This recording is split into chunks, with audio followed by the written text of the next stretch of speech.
ಕೃತಿಕಾರರ ಪರಿಚಯ. ಕನ್ನಡ ನಾಡಿನ ಪ್ರಮುಖ ನವ್ಯ ಕವಿಗಳಲ್ಲಿ ಒಬ್ಬರೆನಿಸಿದವರು ಎಂ.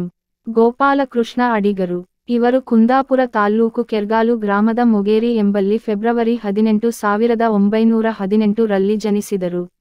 ಮೈಸೂರು ವಿಶ್ವವಿದ್ಯಾನಿಲಯದಲ್ಲಿ ಬಿ.ಎ. ಆನರ್ಸ್ ಪದವಿಯನ್ನು ಹಾಗೂ ನಾಗಪುರ ವಿಶ್ವವಿದ್ಯಾಲಯದಲ್ಲಿ ಇಂಗ್ಲಿಷ್ ಎಂ.ಎ. ಪದವಿ ಪಡೆದು ಹೈಸ್ಕೂಲು ಅಧ್ಯಾಪಕರಾಗಿ, ಇಂಗ್ಲಿಷ್ ಉಪನ್ಯಾಸಕರಾಗಿ, ಪ್ರೊಫೆಸರ್ ಮತ್ತು ಪ್ರಿನ್ಸಿಪಲ್ರಾಗಿ ಕಾರ್ಯನಿರ್ವಹಿಸಿದರು.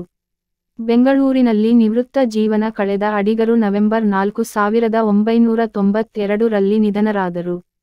ಇವರು ಭಾವತರಂಗ, ಕಟ್ಟುವೆವು ನಾವು, ನಡೆದು ಬಂದ ದಾರಿ, ಸಂಡೆಮದ್ದಳೆ, ಭೂಮಿಗೀತ, ಆಕಾಶದೀಪ, ಅನಾಥೆ, ಹುಲಿರಾಯ ಮತ್ತು ಇತರ ಕಥೆಗಳು ಮೊದಲಾದವು ಅಡಿಗರ ಮುಖ್ಯ ಕೃತಿಗಳು. ಇವರಿಗೆ ರಾಜ್ಯ ಮತ್ತು ಕೇಂದ್ರ ಸಾಹಿತ್ಯ ಅಕಾಡೆಮಿ ಪ್ರಶಸ್ತಿ, ವರ್ಧಮಾನ ಪ್ರಶಸ್ತಿ, ಕಬೀರ್ ಸಮ್ಮಾನ್ ಪ್ರಶಸ್ತಿ, 1993 ರಲ್ಲಿ ಮರಣೋತ್ತರ ಪಂಪ ಪ್ರಶಸ್ತಿಗಳು ಸಂದಿವೆ. ನನ್ನ ವಿಡಿಯೋ ಏನಾದರೂ ಕ್ಲಿಯರ್ ಇಲ್ಲದಿದ್ದರೆ ನನ್ನ ವಿಡಿಯೋ ಮೇಲೆ ಸೆಟ್ಟಿಂಗ್ ಆಪ್ಷನ್ ಒತ್ತಿ ವಿಡಿಯೋ ಕ್ವಾಲಿಟಿ ಹೈ ಇಟ್ಟುಕೊಂಡು ವಿಡಿಯೋ ಮೊದಲಿನಿಂದ ಸ್ಟಾರ್ಟ್ ಮಾಡಿ. ಹೀಗೆ ಮಾಡುವುದರಿಂದ ವಿಡಿಯೋ ಕ್ಲಿಯರ್ ಬರುತ್ತೆ. ಹೆಚ್ಚಿನ ವಿಡಿಯೋಗಳಿಗಾಗಿ ನಮ್ಮ ಚಾನೆಲ್ ಸಬ್ಸ್ಕ್ರೈಬ್ ಮಾಡಿ, ಲೈಕ್ ಮಾಡಿ, ಶೇರ್ ಮಾಡಿ ಮತ್ತು ಕಾಮೆಂಟ್ ಮಾಡಿ.